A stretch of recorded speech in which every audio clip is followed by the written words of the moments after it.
Hello friends, welcome back to our channel. എല്ലാവരും സുഖമായിരിക്കുന്നെന്ന് വിചാരിക്കുന്നു. ഫ്രണ്ട്സ്, അപ്പോൾ നമുക്ക് ഇന്നത്തെ വീഡിയോയിലേക്ക് പോകാം കേട്ടോ. ഇന്നത്തെ വീഡിയോ ഒരു സൂപ്പർ ടിപ്പ് തന്നെയാണ്. ഞാൻ ഇന്ന് വന്നിരിക്കുന്ന ഒരു ക്ലീനിങ് ടിപ്പായിട്ടാണ്. അതായത് നമ്മുടെ ഈ കരി പിടിച്ചിട്ടുള്ള പാത്രങ്ങളൊക്കെ ഇല്ലേ, നമ്മൾ വിറകടുപ്പിൽ യൂസ് ചെയ്യുന്നതും അതേപോലെ തന്നെ നമ്മൾ ഓയിലൊക്കെ, അതായത് ഫ്രൈ ചെയ്യാനൊക്കെ യൂസ് ചെയ്യുന്ന കടായി, ഇതൊക്കെ ഭയങ്കരമായിട്ടും ഹാർഡായിട്ട് അതിൻ്റെ സ്റ്റെയിൻസ് ഇങ്ങനെ പിടിച്ചിരിക്കുന്നുണ്ടാവുമല്ലോ, അതായത് കരി, അതൊക്കെ നമുക്ക് കംപ്ലീറ്റ് ആയിട്ടും ഇങ്ങനെ റിമൂവ് ചെയ്തിട്ട് നല്ല വെട്ടി തിളക്കാൻ പറ്റുന്ന ഒരു സൂപ്പർ ടിപ്പ് കേട്ടോ. തീർച്ചയായിട്ടും നിങ്ങൾക്ക് യൂസ്ഫുൾ ആകുന്ന ഒരു ടിപ്പ് തന്നെയാണ് ഇത്. നിങ്ങൾ എന്തായാലും ഇതൊന്ന് ട്രൈ ചെയ്ത് നോക്കണേ. അപ്പോൾ എന്തായാലും വീഡിയോ നിങ്ങൾ സ്കിപ്പ് ചെയ്യാതെ മുഴുവനായിട്ടൊന്ന് കാണണേ. അപ്പോൾ നമുക്ക് വീഡിയോയിലേക്ക് പോവാം. ഓക്കെ, അപ്പോൾ നമുക്ക് ഇതിന് വേണ്ടിയിട്ട് മെയിനായിട്ട് വേണ്ടത് കുറച്ച് മുട്ടത്തോടാണ് കേട്ടോ. ഈ മുട്ടയുടെ തോടെന്ന് പറയുമ്പോൾ നമ്മൾ പുഴുങ്ങിയ മുട്ടയുടേതല്ല കേട്ടോ. നമ്മൾ ഈ ഓംലേറ്റിനൊക്കെ ഉപയോഗിക്കുന്ന പച്ച മുട്ടയുടെ തോട്, അല്ലെങ്കിൽ നമ്മൾ കേക്കിനൊക്കെ ഉപയോഗിക്കില്ലേ, അപ്പോൾ അതൊക്കെ ഒന്ന് നന്നായിട്ടൊന്ന് കഴുകി വൃത്തിയാക്കിയിട്ടൊന്ന് ഡ്രൈ ആക്കി എടുക്കണം കേട്ടോ. അതിനുശേഷം നമുക്ക് ഇതൊന്ന് പൊടിച്ചെടുക്കുക. ഇതൊരു 8-10 മുട്ടയുടെ തോടുണ്ട് കേട്ടോ. അപ്പോൾ ഞാൻ ഇതൊന്ന് പൊടിച്ചെടുത്തിട്ടുണ്ട്. ഇതങ്ങ് ഫൈൻ പൗഡർ ആകണമെന്നില്ല, എങ്കിലും മാക്സിമം ഒന്ന് പൗഡർ ആക്കാൻ വേണ്ടിയിട്ട് നോക്കണേ. ഇനി ഇതൊരു കണ്ടെയ്നറിൽ നമുക്ക് ഇട്ട് കൊടുക്കാം. ഇനി ഇതിലേക്ക് നമ്മൾ ചേർത്ത് കൊടുക്കാവുന്ന രണ്ടാമത്തെ പൊടി എന്ന് പറയുന്നത് നമ്മുടെ ഡിറ്റർജൻറ്റ് പൗഡറാണ് കേട്ടോ. നിങ്ങൾ വീട്ടിൽ അലക്കാൻ വേണ്ടിയിട്ട് യൂസ് ചെയ്യുന്ന ഏത് ഡിറ്റർജൻറ്റ് പൗഡർ ആണെങ്കിലും നിങ്ങൾക്ക് എടുക്കാം. ഞാനിവിടെ ഒരു 1.5 സ്പൂൺ ഇവിടെ എടുത്തിട്ടുണ്ട്. ഇനി നമുക്കിതിൽ മെയിനായിട്ട് വേണ്ടത് നമ്മുടെ ബേക്കിംഗ് സോഡ. അറിയാലോ നിങ്ങൾക്ക്, ബേക്കിംഗ് സോഡ എന്ന് പറയുന്നത് നല്ലൊരു ക്ലീനിങ് ഏജൻറ്റാണ്. അപ്പോൾ നമുക്കിവിടെ ബേക്കിംഗ് സോഡയും കൂടി കുറച്ച് എടുക്കണം. അപ്പോൾ ഇവിടെ ഞാനൊരു 1.5 ടീസ്പൂണോളം ബേക്കിംഗ് സോഡയും എടുക്കുന്നുണ്ട് കേട്ടോ. അപ്പോൾ ഈ ഒരു സ്പൂണിന് 1.5 സ്പൂൺ ഞാൻ എടുത്തിട്ടുണ്ട്. ഓക്കെ, ഇനി നമുക്ക് വേണ്ടത് നമ്മുടെ എല്ലാവരുടെ വീട്ടിൽ എപ്പോഴും ഉള്ളൊരു സാധനമാണ് ഉപ്പ്, അല്ലേ? ഈ ഉപ്പും ഞാൻ 1 ടീസ്പൂൺ നിറച്ചു കൊടുത്തിട്ടുണ്ട് കേട്ടോ. അപ്പോൾ അതും അറിയാലോ, അതും നല്ലൊരു ക്ലീനിങ് ഏജൻറ്റാണ്. ഈ ഒരു 4 പൊടികൾ നമ്മൾ നന്നായിട്ടൊന്ന് മിക്സ് ചെയ്ത് കൊടുക്കുക. അപ്പോൾ ഇത് നമുക്ക് ഒന്നുകൂടി ഒന്ന് കമ്പൈൻ ആവാൻ വേണ്ടിയിട്ട് നമ്മൾ ആദ്യം മുട്ട പൊടിച്ചിട്ടുള്ള ആ ഒരു ജാറിലേക്ക് ഒന്ന് ഇട്ട് കൊടുത്തിട്ട് ഒന്നുകൂടി ഒന്ന് പൗഡറാക്കി എടുക്കാം കേട്ടോ. അപ്പം ഞാൻ ഇപ്പോൾ അത് കുറച്ചുകൂടി ഒന്ന് പൗഡറാക്കി എടുത്തിട്ടുണ്ട്. ഇനി നമുക്കൊരു ബൗളിലേക്ക് ഇട്ട് കൊടുക്കുക. അപ്പോൾ നിങ്ങളുടെ ആവശ്യം അനുസരിച്ച് നിങ്ങൾക്ക് ക്വാണ്ടിറ്റി കൂട്ടിയിട്ട് എടുക്കാം കേട്ടോ. നിങ്ങൾ സ്റ്റോർ ചെയ്യാൻ ഉദ്ദേശിക്കുന്നെങ്കിൽ അങ്ങനെ ചെയ്യാം. ഇപ്പം ഞാൻ നിങ്ങൾക്ക് ഇതൊന്ന് കാണിക്കുന്നതിന് വേണ്ടിയിട്ട് കുറച്ച് ചെറിയൊരു ക്വാണ്ടിറ്റിയാണ് കാണിക്കുന്നത്. ഇതേ കണ്ടോ, എങ്കിലും ഇത് നമുക്ക് ഒത്തിരി പാത്രങ്ങൾ കഴുകാൻ വേണ്ടിയിട്ടുണ്ടാവും കേട്ടോ. അപ്പോൾ ഞാൻ ഇത്രയാണ് എടുത്തിട്ടുള്ളത് കേട്ടോ.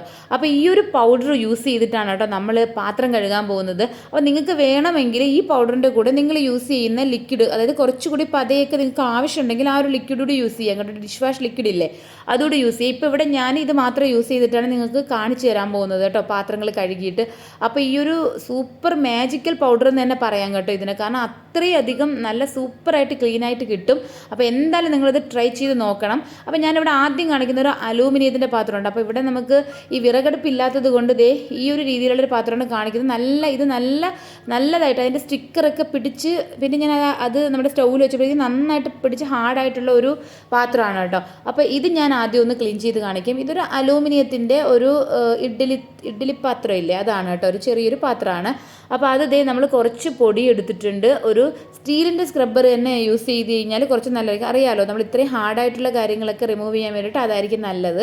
അപ്പോൾ ഞാനിവിടെ ഒരു സ്റ്റീലിൻ്റെ സ്ക്രബ്ബർ എടുത്തതിന് ശേഷമാണ് ഈ പൊടി യൂസ് ചെയ്തിട്ട് നന്നായിട്ട് കംപ്ലീറ്റ് ആയിട്ടൊന്ന് ഉരച്ച് തേച്ച് കഴുകിയെടുക്കാൻ പോവുകയാണ് കേട്ടോ. അപ്പോൾ നിങ്ങൾ എന്തായാലും ഇതിൻ്റെ ഫൈനൽ റിസൾട്ട് കണ്ടു കഴിഞ്ഞാൽ നിങ്ങൾക്ക് തന്നെ അതിശയം തോന്നും. കണ്ടോ, ഈ സ്റ്റിക്കറൊക്കെ നല്ല ഹാർഡായിട്ട് അതിൽ പിടിച്ചിരിക്കുകയാണ്. നമ്മൾ യൂസ് ചെയ്യുന്ന ഡിഷ് വാഷർ ലിക്വിഡ് ഒന്നും യൂസ് ചെയ്ത് കഴിഞ്ഞാൽ അത് പോവില്ല കേട്ടോ, കാരണം അത്രയും ഹാർഡായിട്ട് ഇരിക്കുന്നൊരു സംഭവമാണ് കേട്ടോ അത്. അപ്പോൾ എന്തായാലും നമ്മൾ ഈ ഒരു പൊടി യൂസ് ചെയ്തിട്ടാണ് ഇപ്പോൾ ഇത് തേച്ച് കഴുകുന്നത്.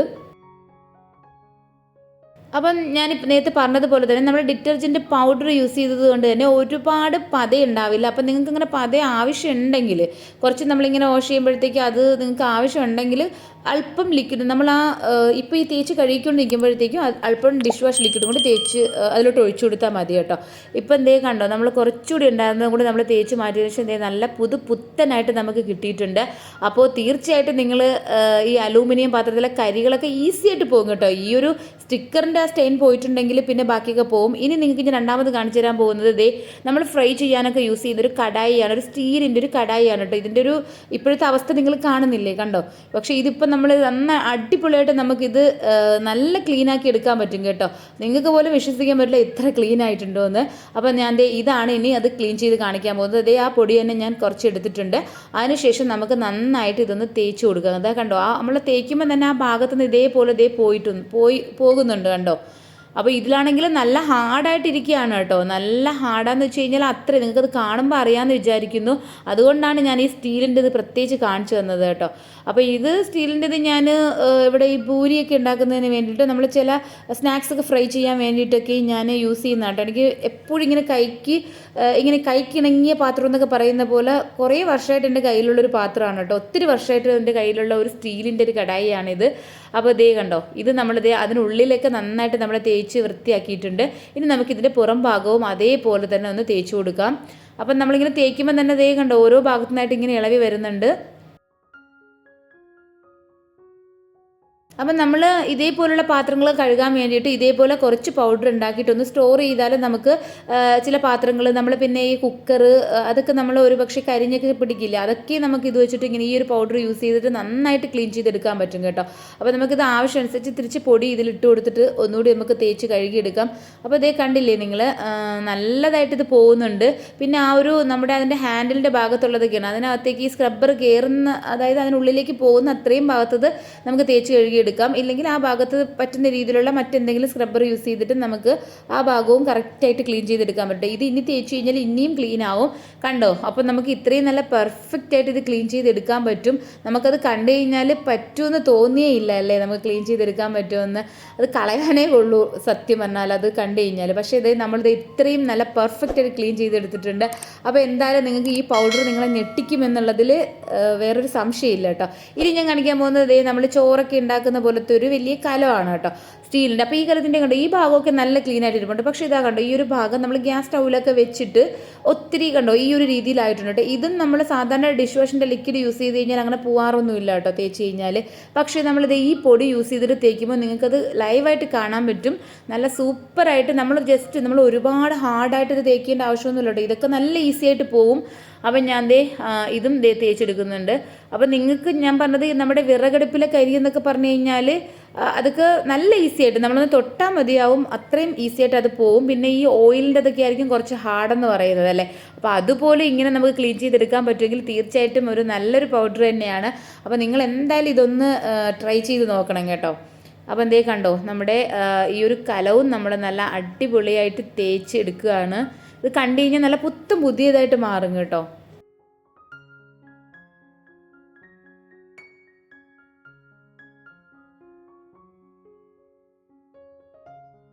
ഓക്കെ, അപ്പോൾ നമ്മൾ ഇതും നന്നായിട്ട് നമ്മൾ തേച്ച് കഴുകി എടുത്തിട്ടുണ്ട് കേട്ടോ. അത് കണ്ടോ, ഇപ്പോൾ നിങ്ങൾ കാണുന്നില്ലേ, നല്ല സൂപ്പറായിട്ട് നല്ല ക്ലീൻ ആയിട്ടുണ്ട്, നല്ല വെട്ടിത്തിളങ്ങുന്നു ഞാൻ പറഞ്ഞത് അതുകൊണ്ടാണ് കേട്ടോ. അപ്പോൾ എന്തായാലും നിങ്ങൾ ഇതൊന്ന് ട്രൈ ചെയ്ത് നോക്കൂ. ഇതിപ്പോൾ ആവശ്യമുള്ളവർ മാത്രം ചെയ്താൽ മതി കേട്ടോ, ഇല്ലാത്തവർക്ക് വേണ്ട. നിങ്ങളിപ്പോൾ നല്ലതായിട്ട് ഇങ്ങനെ കരി പിടിച്ച പാത്രങ്ങളോ അല്ലെങ്കിൽ ഇതുപോലെ നമ്മൾ ഫ്രൈ ചെയ്യുന്ന ഈ ഓയിലിൻ്റെ എനിക്ക് തോന്നുന്നു എല്ലാവർക്കും പറ്റുന്നൊരു കാര്യമാണ്. നമ്മൾ ഓയിൽ ഫ്രൈ ചെയ്യാൻ വേണ്ടിയിട്ട് യൂസ് ചെയ്യുന്ന പാത്രമൊക്കെ പെട്ടെന്ന് അങ്ങനെ സംഭവിക്കാറുണ്ട്, പ്രത്യേകിച്ച് സ്റ്റീലിൻ്റെതൊക്കെ ആണെങ്കിൽ. അപ്പോൾ അങ്ങനെയുള്ള അലൂമിനിയം ആയാലും സ്റ്റീലിൻ്റെതൊക്കെ നമുക്ക് ഇതേപോലെ നല്ല ക്ലീൻ ആക്കി എടുക്കാൻ പറ്റും. അപ്പോൾ എന്തായാലും നിങ്ങൾ ഒരു തവണ ഇതൊന്ന് ട്രൈ ചെയ്ത് നോക്കൂ, നല്ലൊരു റിസൾട്ടാണ്. അപ്പോൾ നിങ്ങൾക്ക് എന്തായാലും ഈ ഒരു വീഡിയോ ഇഷ്ടമായി എന്ന് ഞാൻ വിചാരിക്കുന്നു. ഇഷ്ടമായിട്ടുണ്ടെങ്കിൽ ഒന്ന് ഫ്രണ്ട്സിനും ഫാമിലിക്കൊക്കെ ഒന്ന് ഷെയർ ചെയ്ത് കൊടുക്കണേ. പിന്നെ അതേപോലെ തന്നെ നിങ്ങളൊന്ന് ലൈക്ക് ചെയ്യുകൂടി ചെയ്യും കേട്ടോ. നമ്മുടെ ചാനൽ സബ്സ്ക്രൈബ് ചെയ്ത് കാണുന്ന കൂട്ടുകാർ ആരെങ്കിലും ഉണ്ടെങ്കിൽ എപ്പോഴും പറയുന്ന പോലെ തന്നെ ഒന്ന് സബ്സ്ക്രൈബ് ചെയ്ത് ചാനലിന് ഒന്ന് സപ്പോർട്ട് ചെയ്യണേ. അപ്പോൾ ഇനി നല്ലൊരു അടിപൊളി വീഡിയോ ആയിട്ട് നമുക്ക് വീണ്ടും കാണാം. അതുവരെ എല്ലാവർക്കും thanks for watching. Bye bye.